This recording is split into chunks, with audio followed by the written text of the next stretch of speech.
Hello there, everyone. Welcome to Gate Academy. Or before going into the topics, we will be discussing some important things with you all, guys.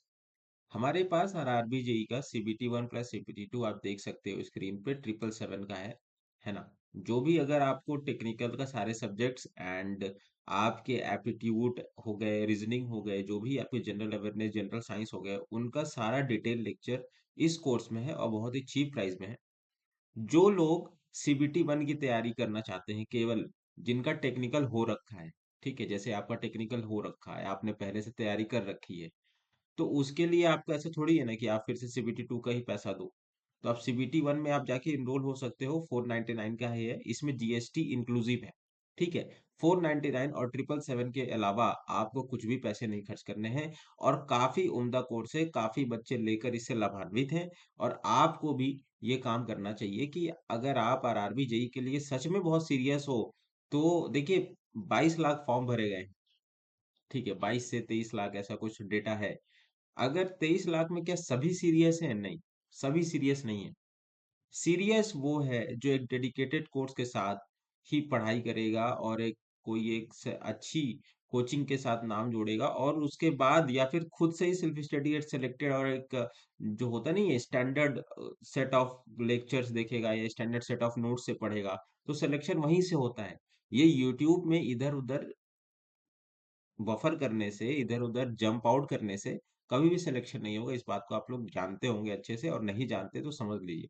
तो CBT 2 में हमारे पास सारे technical subjects हैं, civil, electrical, mechanical, है ना। सारा सारा subject का बहुत ब्रीफली कवर्ड है, बहुत सारे लेक्चर्स हैं। आपको जो देखना, हमारे पास दो सेक्शन है, एक प्रेफर्ड सेक्शन है, एक सेकंड ऑप्शन है। तो प्रेफर्ड सेक्शन में ऐसा है कि हमारे पास जो बच्चों को ज्यादा प्रेफर्ड है, जो बच्चों को ज्यादा समझ में आया, वैसे भी लेक्चर्स हैं। और कुछ जो सेकंड ऑप्शन है वो भी प्रेफर कर सकते हैं। रीजनिंग की सारी डेट क्लास अवेलेबल है हमारे पास। और समय समय पर करंट अफेयर्स भी हम अपडेट करते रहें, ठीक है। तो अभी 7900 पोस्ट है। आई होप कि ये 3000 पोस्ट और बढ़ने वाली है, जहां तक मेरी खबर है। तो इस चीज को अकाउंट करते हुए चलिए आगे बढ़ते हैं। हमारे पास गेट 2025 का भी एक काफी अच्छा कोर्स है। गेट 2026 का भी आप देख सकते हो, 4444 का कोर्स है। और गेट 2027 का भी कोर्स है, 6666। गेट 2025 का हमारे पास 2222 में है। तो जो बच्चे अगर बहुत ही चीप प्राइस में और बहुत ही अच्छे से तैयारी, बहुत ही क्वालिटेटिव प्रिपरेशन करना चाहते हैं, तो गेट एकेडमी के साथ आप ये कोर्स एनरोल करें और अपनी तैयारी को एक बहुत अच्छी धार दें। एंड आई होप कि अगले साल आप अच्छे से एक सिलेक्शन लेके आए और 2025 आपके लिए सफलता का वर्ष हो। और 2024 जो लोग SSC जेई CBT 2 का दे रहे होंगे, तो उनके लिए 2024 के एंड तक रिजल्ट आने की पूरी पूरी संभावना है। तो गेट 2027, और इसके साथ एक बहुत जरूरी सूचना आप सबके लिए कि GATE free smart course and dopamine course with GATE 2026 and 2027 वाले कोर्स, मतलब ये 4444 कोर्स के साथ और 6666 कोर्स के साथ स्मार्ट कोर्स और डोपामीन कोर्स दोनों ही अवेलेबल, पूरे मुफ्त है, ठीक है। तो आप इसको जाके एनरोल कर सकते हो। आप जाके हमारे ऐप बाई आउट कर सकते हो, ऐप चेक कर सकते हो, वहां पे आप जाके देख सकते हो। Even you can go to our website, और डिस्क्रिप्शन लिंक में सारा कुछ अवेलेबल है, तो आप जाके रेफर कर सकते हो। इसके साथ ही आरआरबी जेई और एसएससी जेई का 777 में हमारे पास कोर्स अवेलेबल है for those who are preparing for SSC JE 2025, right. तो आपको अच्छे से आप तैयारी करो। बहुत अच्छा समय है वैकेंसी का, है ना। आपको हर चीज आने वाली है। कैंपस रिक्रूटमेंट ट्रेनिंग 777 रुपीज में, अगर आप फाइनल ईयर कैंडिडेट हैं, ठीक है, अगर आप फाइनल ईयर कैंडिडेट हो एंड आपको करनी है कैंपस की तैयारी, कंपनी आ रही होंगी, कुछ प्राइवेट कंपनीज आ रही होंगी या फिर कोई भी कंपनी आ रही होंगी, ठीक है, तो आप जाके इवन एमटेक वाले भी कुछ लोग एनरोल हो सकते हैं इसमें। एमटेक वाले को, ये सब जो एमटेक कर रहे होंगे और उनके पास अगर कैंपस रिक्रूटमेंट ट्रेनिंग करना हो, उन्हें क्या क्या कैसे कैसे चीजें, प्रोसीजर्स फॉलो होते हैं, क्या क्या चीजें बोलनी होती है, तो ये सारा चीज इस कैंपस रिक्रूटमेंट ट्रेनिंग में है, मात्र 777 रुपीज में। All state AE and JE इस साल और अगले साल एई और जेई वैकेंसीज की बहुत भरमार है। And you are very lucky to have in this year, समझे। बहुत लकी हैं आप कि आपके सामने ये वैकेंसी आ रही है। अदरवाइज अभी तो 2-3 सालों से कोविड आया और ये सब आया, तो ज्यादा वैकेंसी कुछ आई नहीं। बट अब देखिए, आरपीएससी एई हमारे पास, यूपीपीएससी एई की भी खबर आ रही है कि सितंबर अक्टूबर में आ जाएगा। ठीक है। एंड उसके बाद अभी एमपीपीएससीए की बात हो रही, बीपीएससीए का कुछ प्राइवेटाइजेशन वाला कल्चर चल रहा है, बट आई होप कि उसका भी निर्णय हो जाएगा कि मे बी सरकार कुछ डिसीजन ले इंजीनियरों के पक्ष में। तो ये सब सारा चीज आप लोग देख सकते हो। तो कहने का मतलब ये है कि स्टेट का एई का वैकेंसी बहुत ज्यादा प्रीसियस, और मतलब डायरेक्ट आपको एसडीओ की पोस्ट मिलती है, जो रोले वाली जॉब होती है, तो वो बहुत जरूरी है। और ऐसा नहीं है कि जब नोटिफिकेशन आएगा तभी तैयारी करेंगे, तो समझ लीजिए कि ऐसे लोगों का कभी सिलेक्शन नहीं होता है। इतना तो मेरा पास्ट एक्सपीरियंस है कि जैसे वैकेंट नोटिफिकेशन आएगा और वैसे ही तैयारी करेंगे, तो नो एज, आपको कोई एज नहीं मिलता है। ठीक है। एंड आप बहुत परेशान हो जाओगे, 3 महीने में एग्जाम ले लेगा। सरकार का चीजें हैं निर्धारण, उनका अलग तरीके से होता है, तो आप जानते होंगे सबकी। 3 महीना लेगा कभी एग्जाम, कभी अभी अभी बीपीएससी वाला आया, आई थिंक जुलाई में आया, सितंबर में एग्जाम ले रहा था। अब मान लीजिए सितंबर में एग्जाम ले लेता, मे बी अभी तो नवंबर में पोस्टपोन कर दिया। ठीक है, अगर नवंबर में पोस्टपोन कर दिया, नहीं करता तो सितंबर में ही होता। और अगर नोटिफिकेशन के चक्कर में बैठे रहते तब तो फिर भाई फॉर्म तो भर नहीं पाते ना।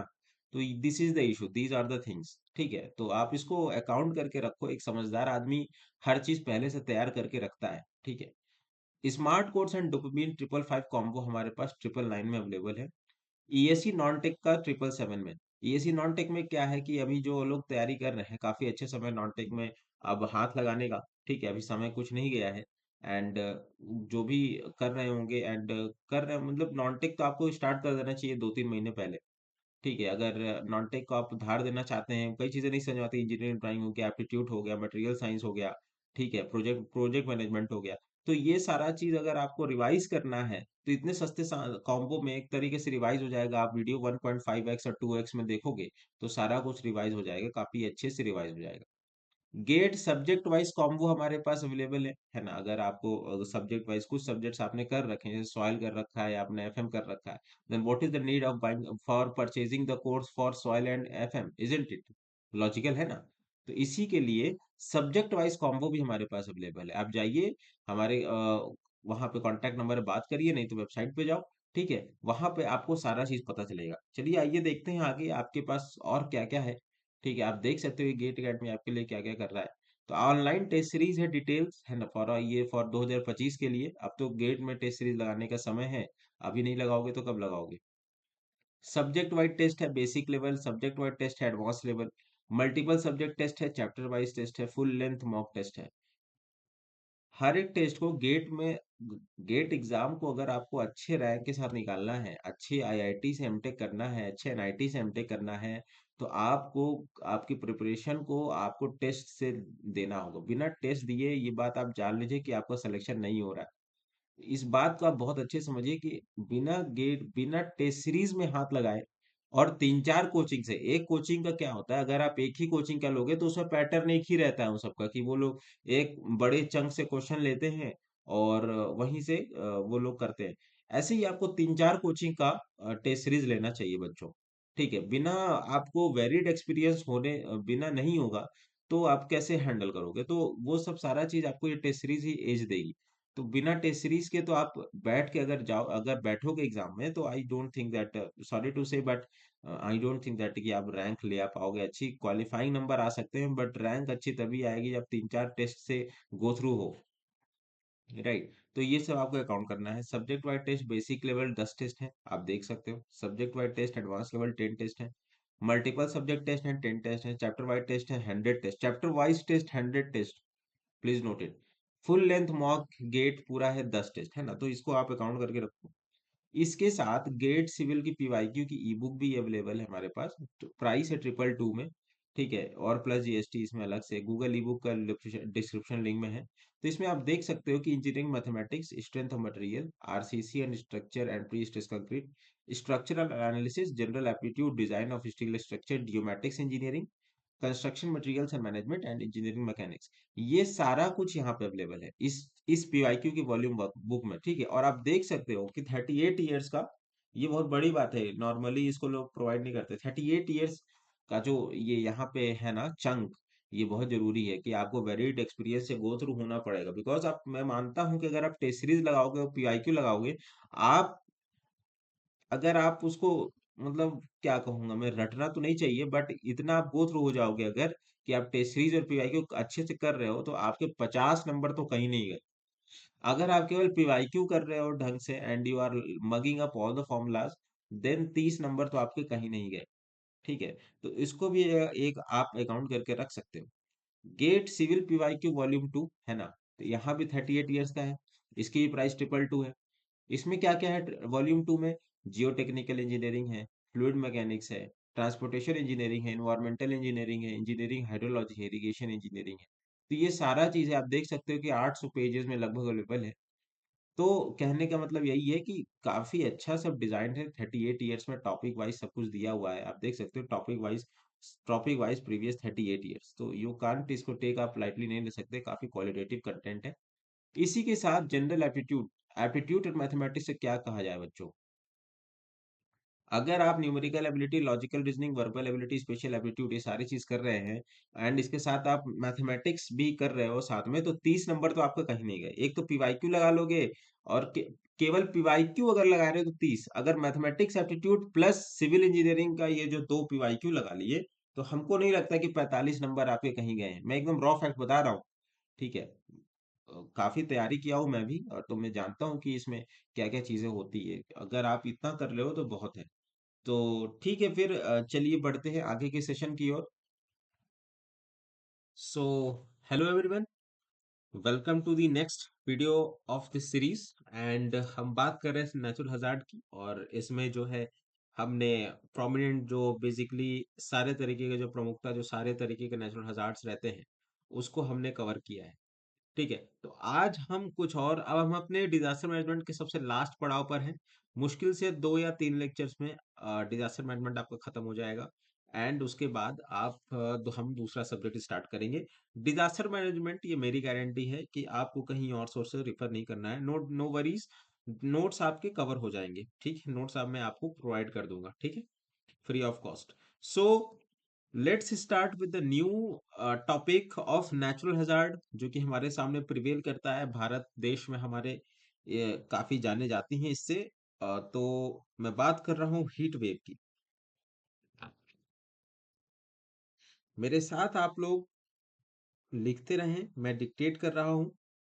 ठीक है, एंड खाली ना बैठें। ठीक है, डिक्टेट मैं कर रहा हूँ, इसको अपने नोट्स में प्रिपेयर करते रहें, बिकॉज अपने नोट्स की बात ही अलग होती है। आप जैसे लिखते हैं वैसे ही आपको याद हो जाता है। तो हीट वेव आपको समझ में आता है कि अगर मैं आपको टेक्निकली, अगर आप हीट वेव बोलेंगे तो गर्म हवाएं है ना, गर्म हवाएं का जो रिबेज है ना, जो पूरी एक वो है, तो लय है, तो गर्म हवाएं। लेकिन हीट वेव अगर टेक्निकली देखा जाए तो क्या होता है? अगर 5 या उससे ज्यादा दिन, समझिए मेरी बात को, 5 या उससे 5 या उससे ज्यादा दिन तक, अगर जो डेली मैक्सिमम टेम्परेचर होता है ना, जो एवरेज जो मैक्सिमम डेली टेम्परेचर होता है वो एवरेज से 5 से 10 डिग्री सेल्सियस बढ़ जाए, तो उसको हम लोग हीट वेव कहते हैं। जैसे कि लेट्स राइट इट डाउन, और मैं आपको डिक्टेट करवा रहा हूँ, ठीक है। So heat wave is a period of एब नॉर्मली, है ना, ज्यादातर एब नॉर्मल रहता है, एब normally high temperatures that leads to physiological stresses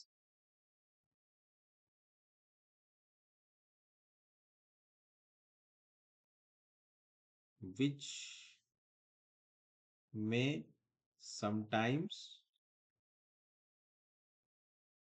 cause death, है ना। सुनते होंगे आप लोग, हीट स्ट्रोक से मौत हो गई, ऐसा वैसा हो गया। सो टेक्निकली लेट्स क्या कहता है टेक्निकली, है ना, जो जो हमारे पास world meteorological organisation, a heat wave is defined as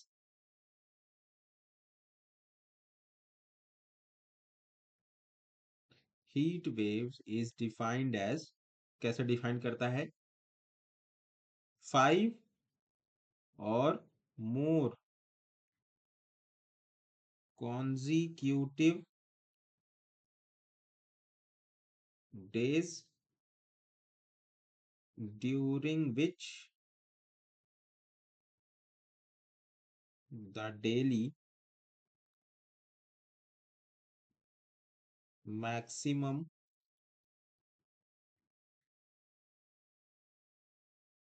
temperature exceeds the average maximum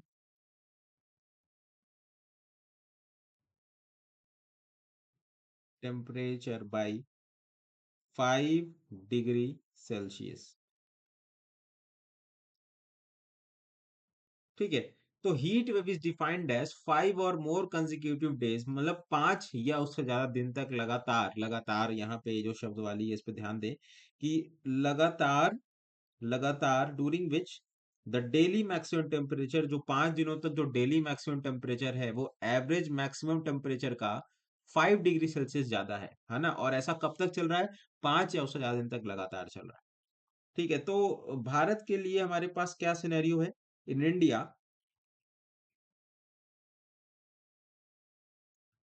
heat wave conditions are considered if maximum temperature of a station reaches at least 40 degrees Celsius or more for planes, 37 degrees Celsius or more for coastal areas,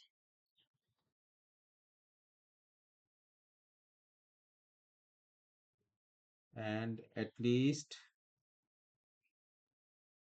30 degrees Celsius or more for hilly regions.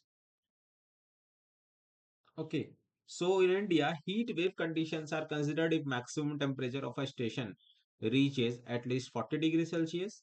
Plane इलाकों में है ना, for plane इलाकों में 40 degree Celsius आप देखते होंगे, प्रयागराज में 45 डिग्री 48 डिग्री जाता है। कोस्टल एरियाज में 37 डिग्री सेल्सियस और हिली रीजन्स में 30 डिग्री सेल्सियस तक। ठीक है, जो मैक्सिमम टेम्परेचर जाता है। अगर कभी आप लोग सोचते होंगे कि शिमला में हीट वेव आ गई, अब हीट वेव आने का ये मतलब नहीं है कि वहां भी 48 डिग्री सेल्सियस, नहीं। हिली रीजन्स में एटलीस्ट कम से कम 30 डिग्री सेल्सियस होना चाहिए। ठीक है। अब आते हैं, हमने हीट वेव के बारे में बात की कि हीट वेव क्या होता है। ठीक है। एंड अब आते हैं कि भारत में उसका रिस्क क्या है। Heat wave risks in India. ठीक है। हायर, आजकल तो ये सारी चीजें फ्रिक्वेंट हो गई हैं। हायर डेली पीक टेम्परेचर हो जाता है, और उससे मोर ज्यादा इंटेंस हीट हो जाती है, हवाएं और गर्म हो जाती हैं। और उससे क्या हो रहा है? फ्रीक्वेंट ग्लोबल हीट वेव हो रही है ना, ग्लोबल क्लाइमेट चेंज हो रहा है। तो इस चीज को अकाउंट करना पड़ेगा। Higher daily peak temperatures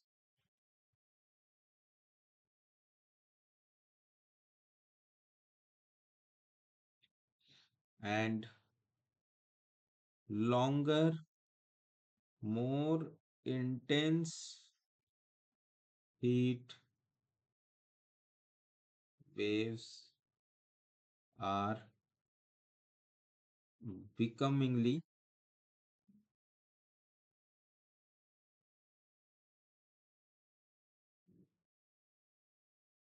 increasingly frequently globally due to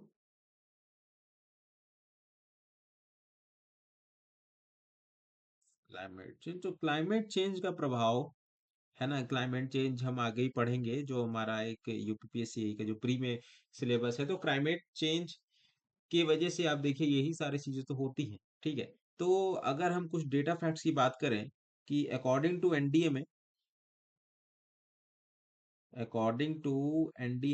कुछ डेटा फैक्ट्स की बात कर लेते हैं। According to NDMA, heat wave caused 24,223 deaths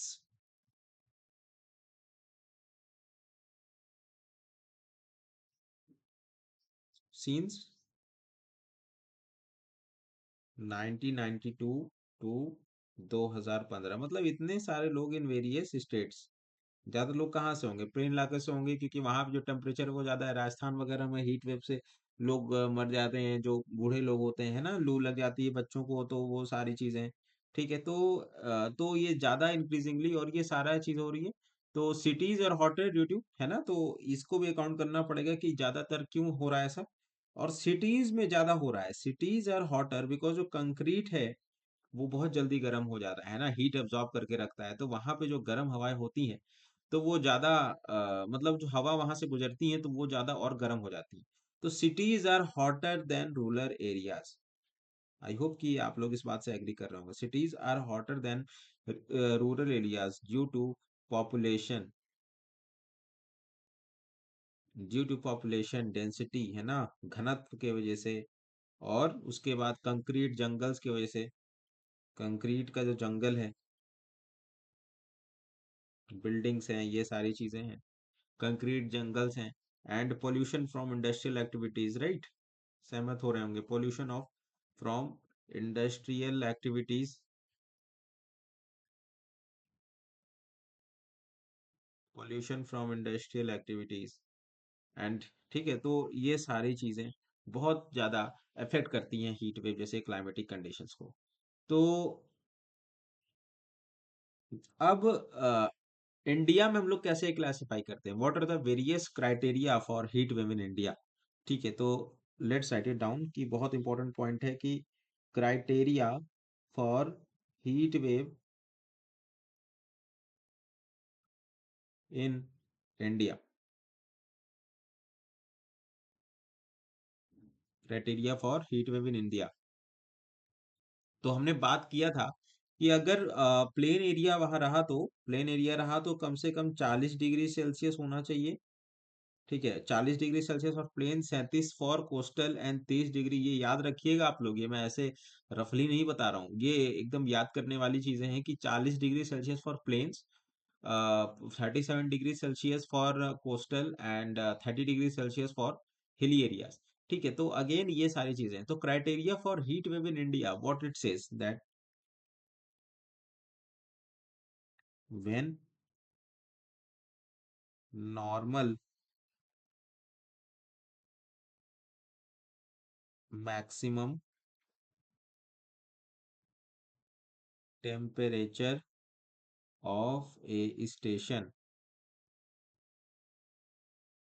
is less than और इक्वल टू 40 डिग्री सेल्सियस। ठीक है, तो इसमें कुछ चीजें हैं। When normal maximum temperature of station is less than और इक्वल टू 40 डिग्री सेल्सियस, तो इसमें कुछ पॉइंट्स हैं, लिख लीजिए कि heat wave departure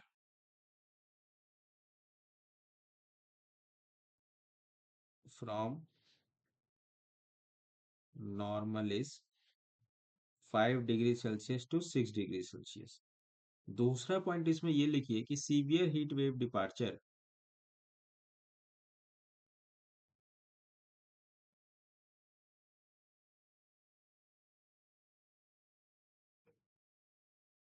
from normal is 7 degree Celsius और मोर, राइट?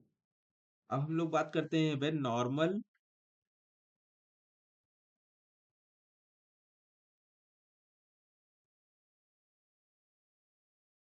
मैक्सिमम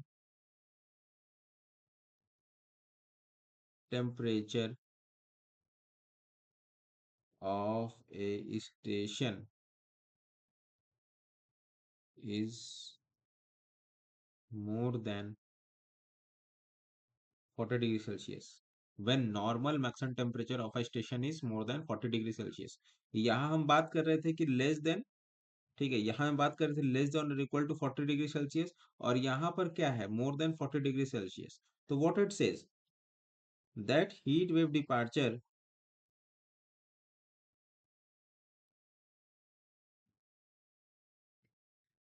इतना डीप में आप लोग को नहीं आएगा, बट यस मैं हर एक सिनेरियो कवर कर दे रहा हूँ बिकॉज दो तीन लाइन ही तो है। Heat wave departure from normal is 4 degree Celsius to 5 degree Celsius. तो severe heat wave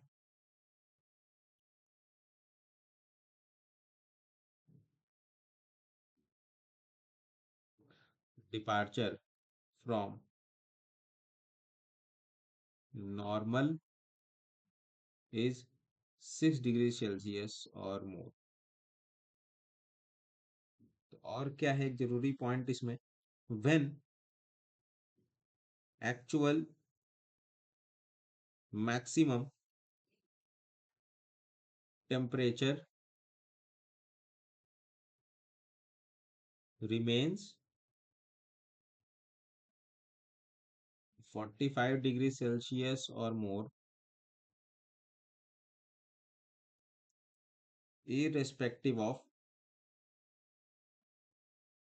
normal maximum temperature, heat wave should be declared।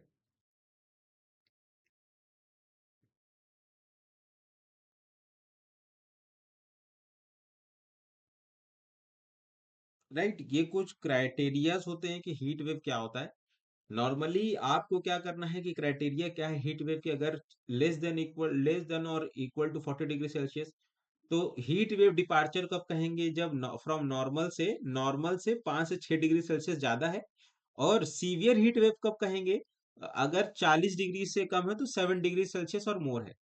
अगर मान लीजिए कि उसी स्टेशन पर टेम्परेचर 40 डिग्री सेल्सियस जो नॉर्मल मैक्सिमम टेम्परेचर होता है, जैसे कि आप प्रयागराज की बात कर लीजिए कि जो नॉर्मल टेम्परेचर एकदम बहुत पीक समर टाइम में नॉर्मल मैक्सिमम टेम्परेचर जो होता है 40 डिग्री सेल्सियस से ज्यादा होगा, तो हीट वेव डिपार्चर तब कहेंगे, अगर तो heat wave departure from normal is 4 degree to 5 degree Celsius.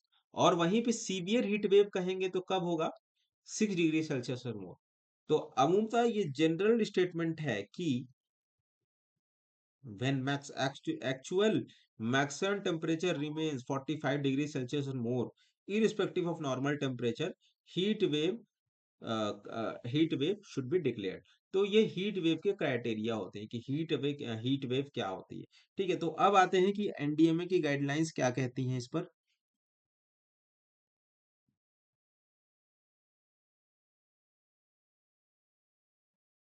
NDMA guidelines आप देखते होंगे कि जब भी ऐसा हीट वेव चलती है और गर्मी के पीक में होता है, तो तमाम एडवर्टीजमेंट सरकार न्यूज़पेपर में सारी चीजें होती हैं, एडवर्टीज किया जाता है ना। आप देखते होंगे कि एक जो कोई जूस का था वो चैनल, तो वो ऐसे ऐसे करके सर के ऊपर से पाइप बना रहता था और सन उसको चूसता था, है ना, ऐसे करके वो मतलब ऐसे दिखाना चाहते थे कि बॉडी का ग्लूकोज वो खत्म कर दे रहा है और बच्चा बेहोश हो जा रहा है। तो ऐसे तरीके के बहुत सारे इनिशिएटिव लिए गए, क्रिएटिव रिप्ले किया गया कि कैसे हम ये सब चीजों से बचाव करें, क्योंकि सरकार का काम है पब्लिक मोटिव पब्लिक प्रॉफिट। अगर प्राइवेट और एंटिटी, देखिए दो चीजें हैं, प्राइवेट और गवर्नमेंट, है ना, प्राइवेट और पब्लिक चीजें। प्राइवेट का एक सिंपल सिद्धांत है, क्यों लोग नहीं जाना चाहते प्राइवेट है, कि प्राइवेट का मोटिव होता है प्राइवेट प्रॉफिट और पब्लिक का मोटिव होता है पब्लिक प्रॉफिट। ठीक है, तो सरकार के लिए एक एक जाने इंपॉर्टेंट है, एक एक लाइफ इंपॉर्टेंट है। ठीक है, आप कोविड में देखोगे कि जितने सारे चीजें हुई है ना, हम आगे बात करेंगे बायोलॉजिकल डिजास्टर्स में, तो वहां पे आप देखोगे कि एक एक जान के लिए पूरी कोविशील्ड को फ्री कर दिया गया है ना, सब चीज तो पहुंचाया गया ऐसे ऐसे करके। तो सरकार के लिए कहने का मतलब कि एक एक जान इंपॉर्टेंट है, तो यहाँ पे गवर्नमेंट का एंगेजमेंट बहुत ज्यादा जरूरी होता है।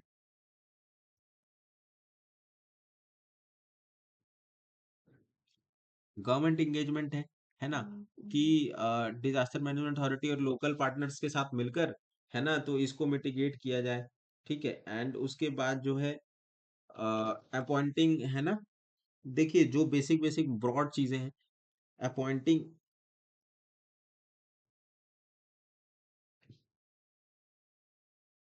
State nodal agency and officer. ठीक है, ताकि वो उसका टेक ऑफ करते रहें। वल्नरेबिलिटी असेसमेंट करेंगे कि बताओ भाई कि कौन लोग ज्यादा प्रोन है, बूढ़े लोग ज्यादा प्रोन है, बच्चे ज्यादा प्रोन है। ठीक है, जो लोग धूप में काम कर रहे हैं, सब्जी बेच रहे हैं, बूढ़े लोग जो सब्जी बेच रहे हैं, देखते होंगे कि सड़क पे सब्जी बेच रहे हैं ऐसा वैसा, तो वो लोग ज्यादा वल्नरेबल, तो वल्नरेबिलिटी एनालिसिस, वल्नरेबिलिटी असेसमेंट,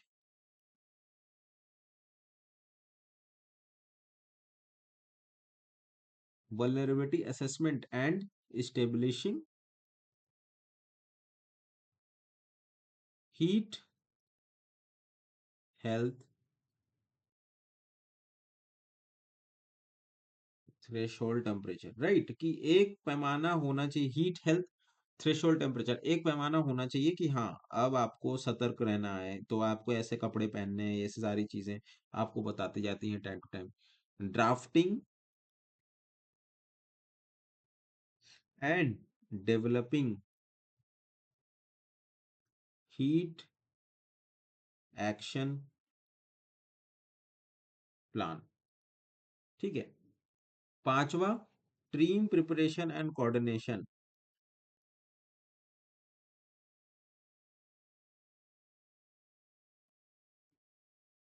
आप देखते होंगे कि बहुत सारा इलोक्यूट किया जाता है, टोपी गिफ्ट्स की जाती हैं, धूप में लोगों को थोड़ी ये सब सारी बातें बताई जाती हैं, तरह तरह के म्युनिसिपल कॉरपोरेशन से एक्टिव होती हैं, तो तरह तरह का पानी पीने के लिए कई सारे टीम्स मोटिव्स आते हैं, जो कि सड़क किनारे एक प्याऊ बना देते हैं ना, प्याऊ आपको समझ में आता है, प्याऊ, जो हिंदी में बोलते हैं इसको प्याऊ, यूपी वाले हैं तो हिंदी आपको पता होना चाहिए, प्याऊ जिसको बोलते हैं।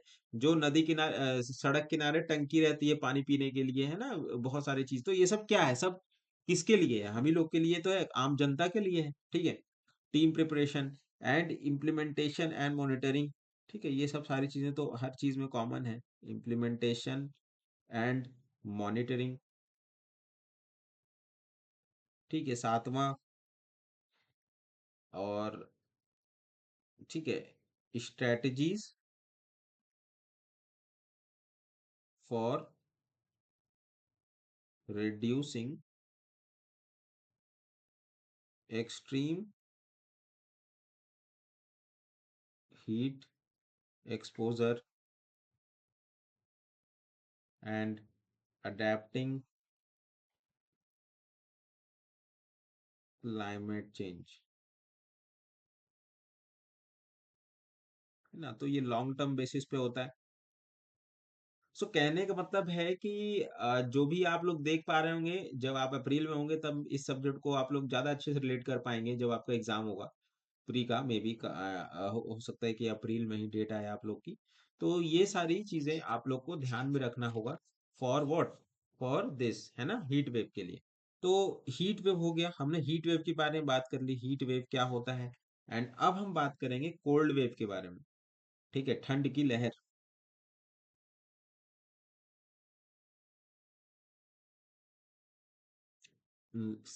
हम लोग बस लास्ट नेचुरल हजार्ड पर हैं, इसके बाद हम फॉरेस्ट फायर डिस्कस करेंगे, हो गया, इसके बाद हमारा सारा डिजास्टर मैनेजमेंट के नेचुरल हजार्ड के टॉपिक खत्म है। उसके बाद हम इंटरनेशनल फ्रेमवर्क की थोड़ी बातें करेंगे, योगो फ्रेमवर्क के बारे में बात करेंगे, सेंडाई फ्रेमवर्क के बारे में बात करेंगे, उसके बाद आपका सिलेबस डिजास्टर मैनेजमेंट के लिए ओवर हो जाता है। ठीक है, तो हम अब लास्टली बात कर रहे हैं कोल्ड वेव के बारे में।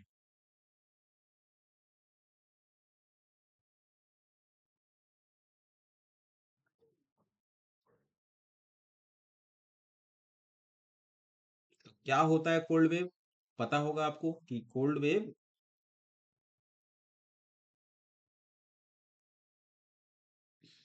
cold wave is a weather phenomenon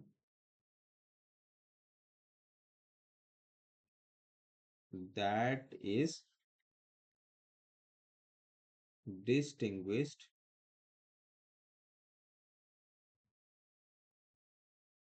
by marked cooling of air. एक सर्टेन डिग्री से हमने वहां पे क्या बात की थी, हीट वेव में हमने क्या बात की थी, अगर आपका टेम्परेचर, अगर आपका जो नॉर्मल स्टेशन का टेम्परेचर 40 डिग्री से कम है, तो वहां पे जो नॉर्मल हीट वेव डिपार्चर है वो 4 से 5 डिग्री से ज्यादा होगा, तो उसको हीट वेव डिपार्चर बोलेंगे। ठीक है, मार्क्ड कूलिंग, तो यहाँ भी ऐसा ही है कुछ, ऑफ एयर और दी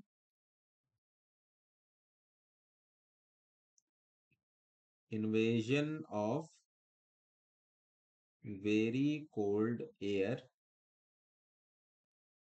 over a large area।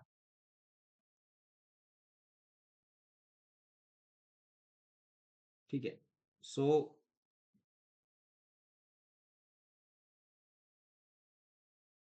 it can also be prolonged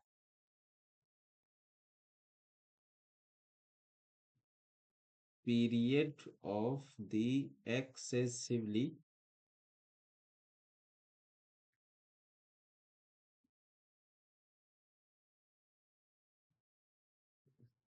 cold weather which may be accompanied by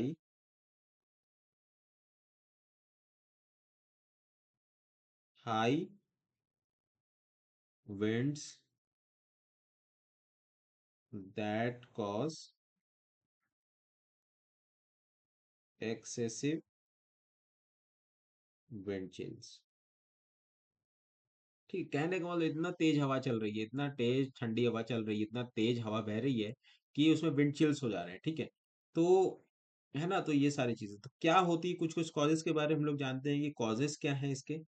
what are the causes of cold wave?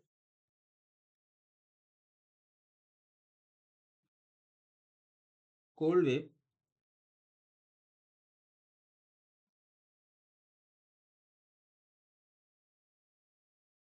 Over India are primarily due to transport of cold air from higher altitudes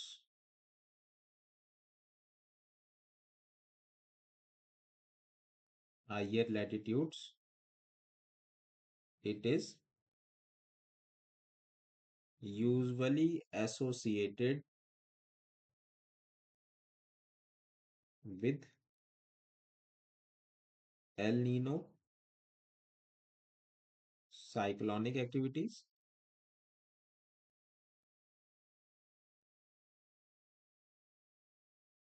and jet streams। ठीक है, इसको अब होता ये क्यों होता है, due to western disturbances के। I am not going into the geography thing, because वो फिर सब्जेक्ट को वाइड कर देगा। इतना पता होना चाहिए, या तो फिर कुछ वीडियोस देख लीजिए कि अल नीनो क्या होता है, साइक्लोनिक एक्टिविटीज क्या होती हैं, एंड जेट स्ट्रीम्स क्या होती है। तो ये सारी चीजें हैं। ठीक है, कि क्या कोल्ड वेव क्या होता है। अब आते हैं कॉजेस के बारे में, हमने बात करी कि कॉजेस क्यों होता है, बिकॉज हाइयर लैटिट्यूड से, है ना, ये हमारी धरती है, तो ये लॉन्गिट्यूड होता है एंड ये लैटिट्यूड होता है। तो हाइयर लैटिट्यूड से जब हवा बहती है, तो वहां पर हमारे पास कोल्ड वेव देखने की स्थिति, कोल्ड वेव हमारे पास महसूस करने की स्थिति होती है। ठीक है, तो आगे हम बात करते हैं कि cold wave risks in India. एक सर्टेन पैटर्न है हमारा, हम बात करते हैं कि सबसे पहले नेचुरल हजार्ड है क्या, उसके बाद थोड़ा उसके बारे में बैकग्राउंड परिदृश्य जानते हैं, अब उसके बारे में भारत में इसका कितना खतरा है, और उसके बाद एनडीएम की क्या गाइडलाइंस है इसको लेकर। ठीक है, तो cold wave risks in India. So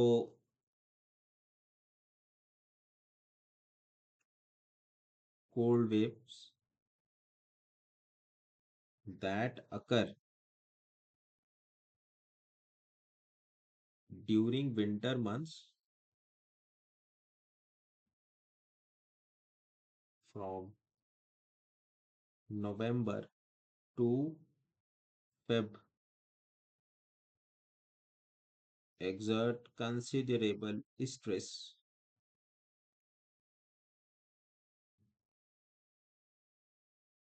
to the people of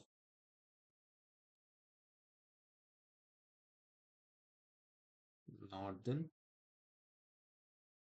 India. है ना, जो नॉर्दर्न इलाके में रह रहे हैं तो वहां पे उनको हीट वेव ज्यादा देखने को मिलता है। कब? फ्रॉम फरवरी, नवंबर से लेकर फरवरी तक। ठीक है, तो अभी आप लोग इसको महसूस कर पा रहे होंगे थोड़ा सा। ठीक है, and during cold wave episodes, जब कोल्ड वेव्स आते हैं, during cold wave episodes, a drop of more than 4 degrees Celsius is observed in minimum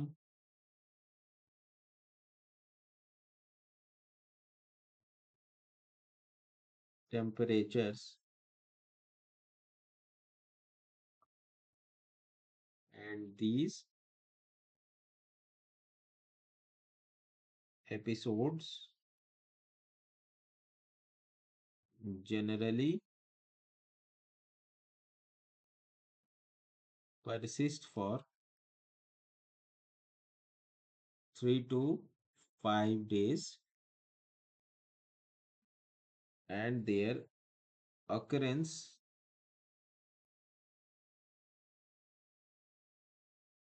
peaks in the month of January. So हमने क्या बात करी कि कोल्ड वेव का risk कितना है। ठीक है, अमुमता कई ठंडी में तो कई ज्यादा हार्ट अटैक्स वगैरह भी होते हैं, ओल्ड एज लोगों को वो भी हमारे पास दिक्कत होती है। तो कोल्ड वेव अमुमता क्या होती है, ड्यूरिंग कोल्ड वेव एपिसोड्स, है ना, जब इनके हवाएं के एक चलता है जत्था, तो drop of more than 4 degree Celsius is observed in minimum temperature. Suppose अगर आपके इलाके में भी 4 डिग्री सेल्सियस मिनिमम जाता है, तो अचानक से 4 डिग्री सेल्सियस का से ज्यादा का अगर और कम टेम्परेचर कम हो गया, तो वहां पर कोल्ड वेव जैसी संभावनाएं आ जाएंगी। ठीक है, तो फॉर 3 to 5 डेज, है ना, और particularly in the month of January. सो आप देख पा रहे होंगे, आप इस चीज को महसूस कर पा रहे हैं। तो अब अदर पैटर्न्स भी होते हैं जैसे कोल्ड वेव के। आइए कुछ बात करते हैं कि कोल्ड वेव की कुछ कुछ टर्मिनोलॉजीज हैं। ठीक है,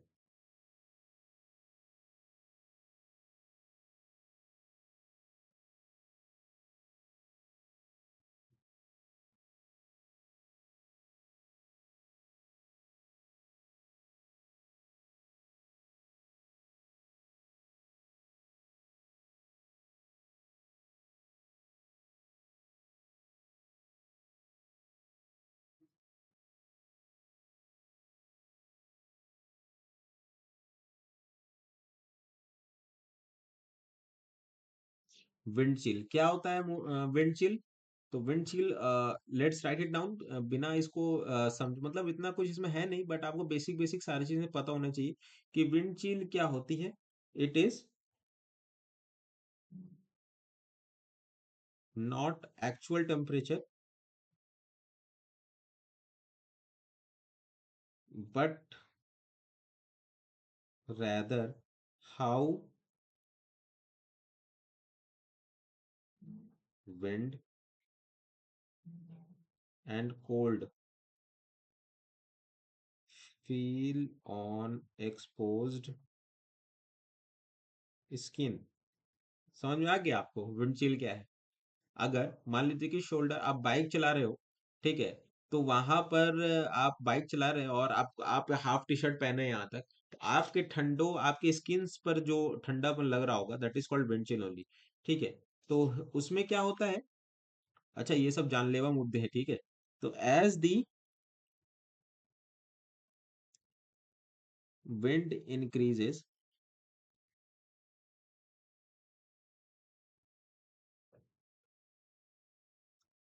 heat is carried away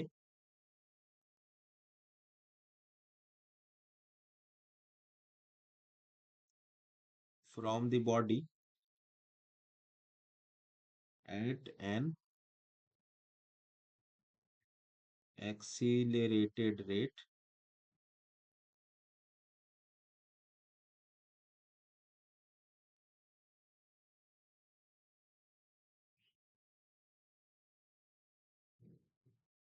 है ना, तो बॉडी का टेम्परेचर कम हो जाएगा। ठीक है।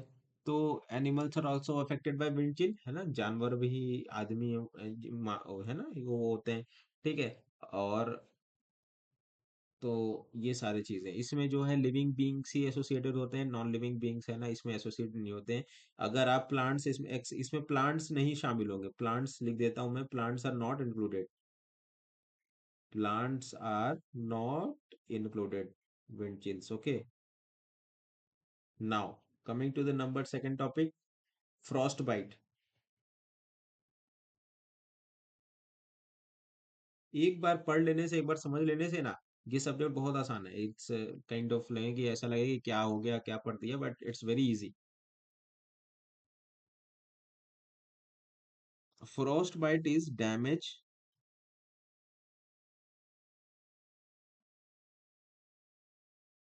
To body tissue caused by extreme cold, extreme cold, a wind chill of -20 degree Fahrenheit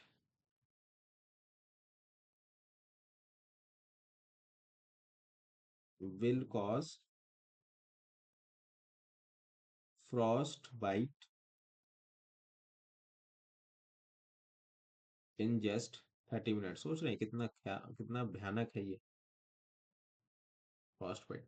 so Frost bite में क्या होता है कि आपकी जो फीलिंग्स होती हैं किसको लेकर, जो मतलब आपको लगे कि आप कंट्रोल खो रहे हैं लोग, मतलब अपने हाथ पर, ऑर्गन्स पर, तो ये फ्रॉस्ट बाइट के वजह से ही होता है। ठीक है। तो इसको आप लोग याद रखें कि frostbite is also very kind of deadly. अब हम लोग बात करते हैं hypothermia,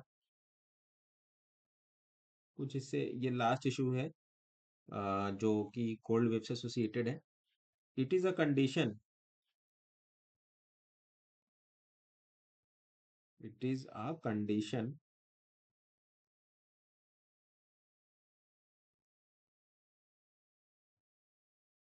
brought on when the body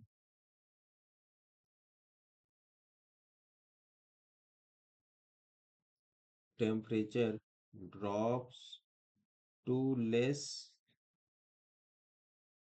than 95 degree Fahrenheit। It can kill। ठीक है, 95 डिग्री फ़ारेनहाइट को सेल्सियस में कन्वर्ट कर दीजिएगा, उससे कम अगर हुआ। ठीक है। और जो लोग इससे है ना, वार्निंग साइन इंक्लूड है ना, स्पीच वगैरह, ड्राउजीनेस ऐसे महसूस होती है। और तुरंत अगर बॉडी का टेम्परेचर 95 डिग्री फ़ारेनहाइट से तुरंत अगर कम होता है, तुरंत एकदम डॉक्टर कंसल्टेशन पे आए, तुरंत उसको गर्म दीजिए। आप देखते होंगे कई सारे मूवीज पिक्चर्स में, बॉलीवुड की पिक्चर्स में, मूवीज में आप लोग देखते होंगे कि इमीडिएट मेडिकल केयर रिक्वायर्ड। ठीक है। तो हाइपोथर्मिया का ये इफेक्ट है। तो अगेन इससे बचने का यही उपाय है। अगर उसकी गाइडलाइन देखें, सरकार क्या करेगी, सरकार आपको बोलेगी कि सर्द हवाओं की लहर चल रही है, वार्निंग सिस्टम से कि हीट के पास रहिए, गर्म चीजों का सेवन करिए, यही सारी चीजें सबके लिए होती।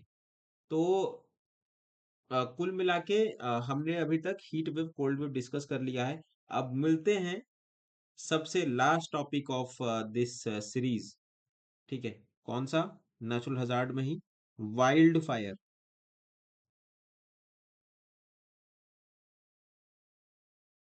वाइल्ड फायर तो पुष्पा राज ने जो टर्मिनोलॉजी ली है वो डिजास्टर मैनेजमेंट से ही ली है। Wild fire. ठीक है। तो वाइल्ड फायर, तो what is this, let's discuss इस। पता ही होगा आपको कि वाइल्ड फायर जंगल में अंधाधुंध आग लग जाना। ठीक है, काफी ज्यादा इकोसिस्टम को लॉस होता है, कई जानवरों की जानें चले जाती हैं, कई सारा एरिया हेक्टर्स में आपके जंगल जल जाते हैं, है ना। और अमेरिका इससे बहुत प्रभावित देश रहा है। ठीक है, हमारे देश में भी कुछ समस्या रहती है, लेकिन उतना नहीं है एज कम्पेयर टू अमेरिका। ठीक है, अगर आप अमेरिका में होते तो ये सब्जेक्ट वहां आप इसको काफी डिटेल में पढ़ रहे होते। ठीक है, तो लेट्स राइट इट डाउन कि fire in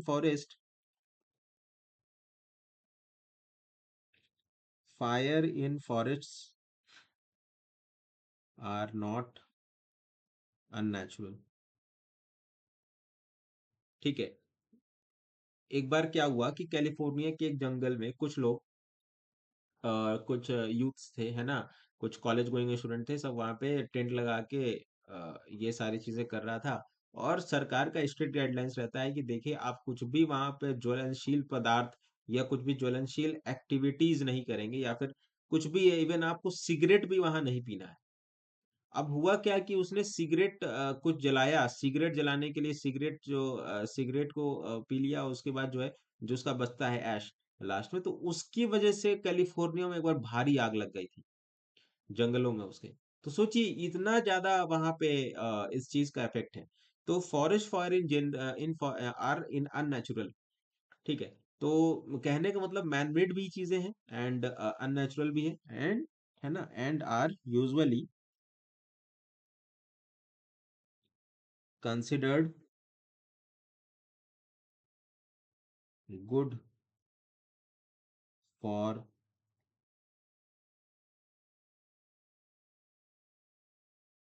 natural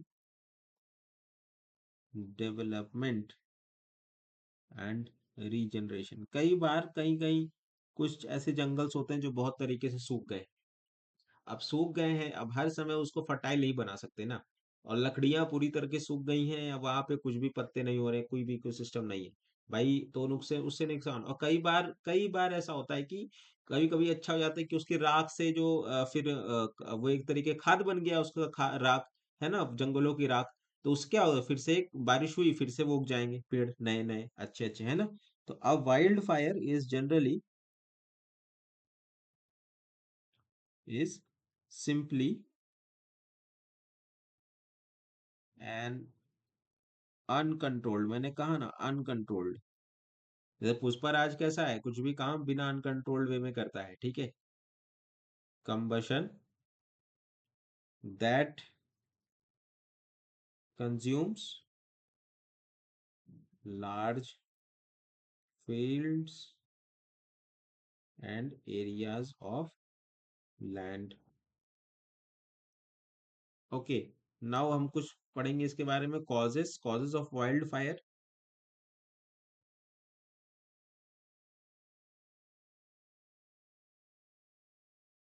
causes of wild fire, natural causes भी हैं और मैनमेड कॉजेस भी हैं। नेचुरल कॉजेस कैसे हैं कि बादल गरज गया, है ना, natural and man made both है। ठीक है, मैन मेड एक्टिविटीज हैं, ट्रेकिंग है, हाँ ये सारी चीजें हैं, आप ले जाओगे तो। ठीक है, तो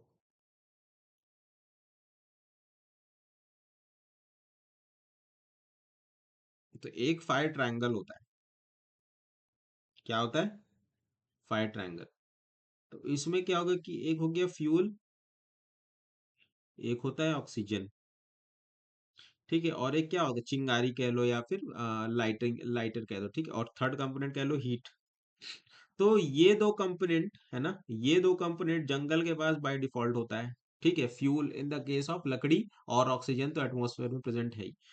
हमें बस ये सप्लाई देने की नीड है और फायर लग गई।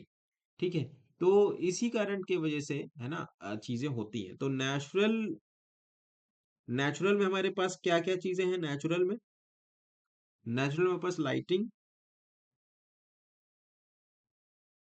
हो जाता है बिजली गरजने से। फ्रिक्शन, कभी कभी पत्थर इधर उधर से टकराते हैं, गिरते हैं, और उससे फ्रिक्शन डेवलप हो जाता है ना। Friction, friction of rolling stone, friction of rolling stone, है ना। रबिंग ये कुछ रेयर हैं, rubbing of dry bamboo clumps. आप देखते होंगे कि अगर कुछ पेड़ आपस में चार्ज हो जाते हैं, अगर पेड़ है ऐसे हवा चल रही है और ऐसे चार्ज हो गए, अब चिंगारी कहीं से भी आ जाती है ना, तो एक छोटी सी चिंगारी से भी लग सकता है। और वॉल्केनिक एक्सपल्शन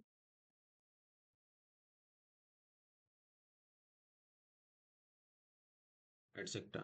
और मैन मेड की तो क्या बात कही जाए, सब आप लोग जानते होंगे। तो मैन मेड, मेरा काम है आप लोग को बता देना एक बार। मैन मेड में आपके पास क्या है कि है ना, कुछ चीजें हैं कि जैसे कि हमारे पास अ, क्या है, जैसे कि एक होता है डिलिबरेट कॉज, कि हम लोग चाहते हैं, है ना, हो जाता है, मतलब डिलिबरेट। एक होता है एक्सीडेंटल। तो मैं एक बात करता हूँ, मैं डिलिबरेट मतलब इसकी वजह से लगना ही लगना है। और एक हो गया एक्सीडेंटल। तो अभी मैंने जो सिगरेट वाली एग्जांपल दी है वो एक्सीडेंटल थी। और डिलिबरेट में क्या होता है, लेट्स सी। तो डिलिबरेट में हमारे पास देखते हैं शिफ्टिंग कल्टीवेशन होता है। नॉर्थ ईस्ट वगैरह में हम लोग शिफ्टिंग कल्टीवेशन करते हैं, इसमें जंगल में हम लोग जानबूझ के आग लगाते हैं अपनी पैदावार बढ़ाने के लिए, और वहां से राख वगैरह जो भी इकट्ठा करने के लिए। ठीक है। और तेंदू लीव्स होता है ना, जिससे बीड़ी बनती है, वहां पे भी आग लगाते हैं हम लोग जानबूझ के, तेंदू लीव्स की फार्मिंग करने के लिए। ठीक है। और कभी कभी होता है कि खेत में भूसे भूसा ज्यादा पड़ जाता है ना। आप लोग देखे होंगे खेत में भूसा ज्यादा पड़ जाता है तो उसको हम लोग जला देते हैं एक बार, ताकि ये एक तरीके से राख बन जाए और वहां से फिर नया उत्पत्ति हो। तो है ना, तो ये सारी चीजें हैं। तो इनक्रोच अपॉन फॉरेस्ट इनटू, है ना। तो ये सारी चीजें हैं, तो ये आप लोग कैसे लिख सकते हो। और एक्सीडेंटल में क्या है, बर्निंग फार्म रेसिड्यू। अचानक जला रहे हैं आग और ऐसे लग गया, बर्निंग फार्म रेसिड्यू। ना चाह कर भी लग गई। ठीक है। ट्रेकिंग हो गया, पिकनिक हो गया। तो ये सारी चीजें, पिकनिक हो गए, ये सब सारी चीजें, पार्टी, है ना, ये सारी चीजें। तो एक्सीडेंटल चीजें हो गई। तो अब आते हैं हम लोग कि टाइप्स ऑफ फॉरेस्ट फायर की बारे में बात करते हैं। फर्स्ट ऑफ ऑल कि what are types of forest fire. Types of forest fire. तो पहला है हमारे पास सरफेस फायर।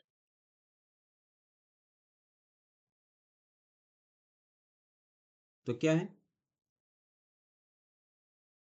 फॉरेस्ट फायर में burn primarily as a surface fire spreading along the ground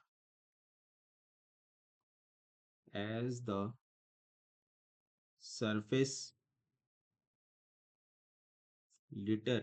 है ना, जो पत्ते वगैरह जो आपके उधर फैले रहते हैं, है ना, as a surface litter on the forest floor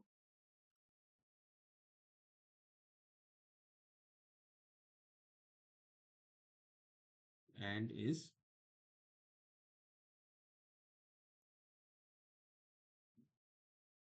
engulfed by the spreading flames।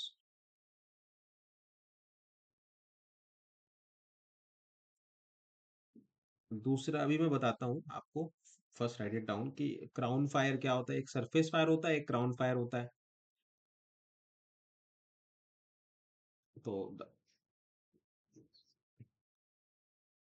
Other type of fire जो सरफेस फायर से हट होता है, क्राउन फायर, इसमें क्या होता है कि जो क्राउन ऑफ द ट्री होती है, crown of trees and shrubs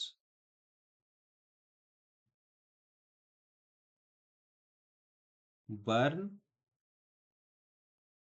often sustained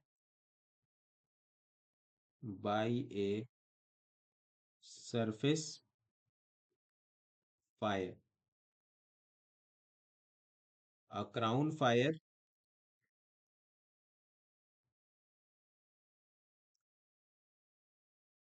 is particularly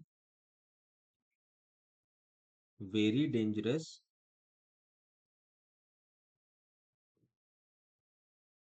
in A coniferous, जो कैलिफोर्निया में लगता है आमतौर पर, यही इसी के जंगल में लगता है, ठीक है। Because resinous material given off burning logs burn furiously,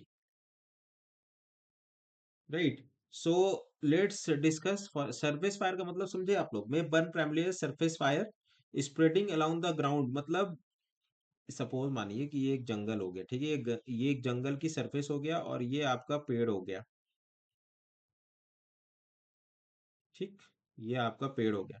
अब इससे जो पत्ते होंगे ये सारे पत्ते नीचे गिरे होंगे, तो ये सरफेस से आपने यहाँ लेटर लगाया, ठीक है, तो ये सरफेस पे फैल फैल कर उसके बाद ऊपर फैलता है, ठीक है, ये सरफेस पे है, ये सरफेस है ना, क्योंकि सरफेस लिटर है ये पेड़ पत्तियां जो गिरती हैं वो सरफेस लिटर है ना। तो उसके बाद स्प्रेडिंग फ्लेम से ये बढ़ जाते हैं। और क्राउन फायर क्या है?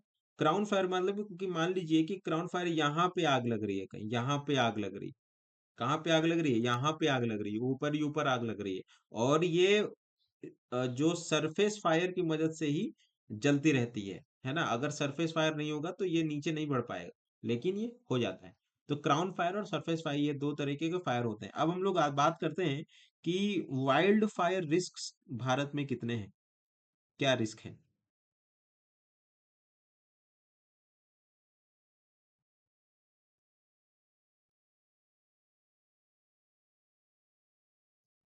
ठीक है, तो 54.40% of forest in India are exposed to occasional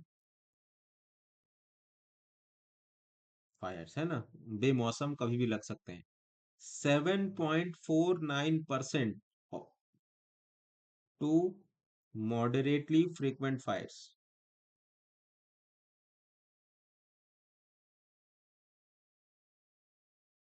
okay, and 2.405 to high incidence level.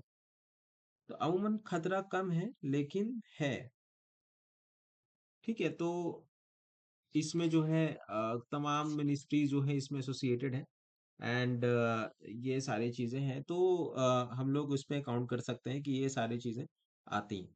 तो कुल मिला के वाइल्ड फायर्स, आपने देखा कि वाइल्ड फायर क्या होता है, सरफेस फायर पे हमने बात करी कि फॉरेस्ट फायर क्या होता है, एंड कोल्ड वेव क्या होती है, हीट वेव क्या होती है, तो इसके बारे में हमने बात करी। अब हम लोग आज से यहाँ से हमारा नेचुरल हैजार्ड्स जो थे बहुत सारे उसको हमने खत्म कर लिया है। और इसके बाद हम दो लेक्चर में, है ना, दो या एक दो लेक्चर में हम लोग खत्म कर लेंगे पूरा डिजास्टर मैनेजमेंट। तो बने रहिए हमारे साथ, और टाइमली हम लोग और भी सब्जेक्ट्स पर खात्मा करते चलेंगे। तब तक के लिए धन्यवाद, एंड आपका दिन शुभ हो।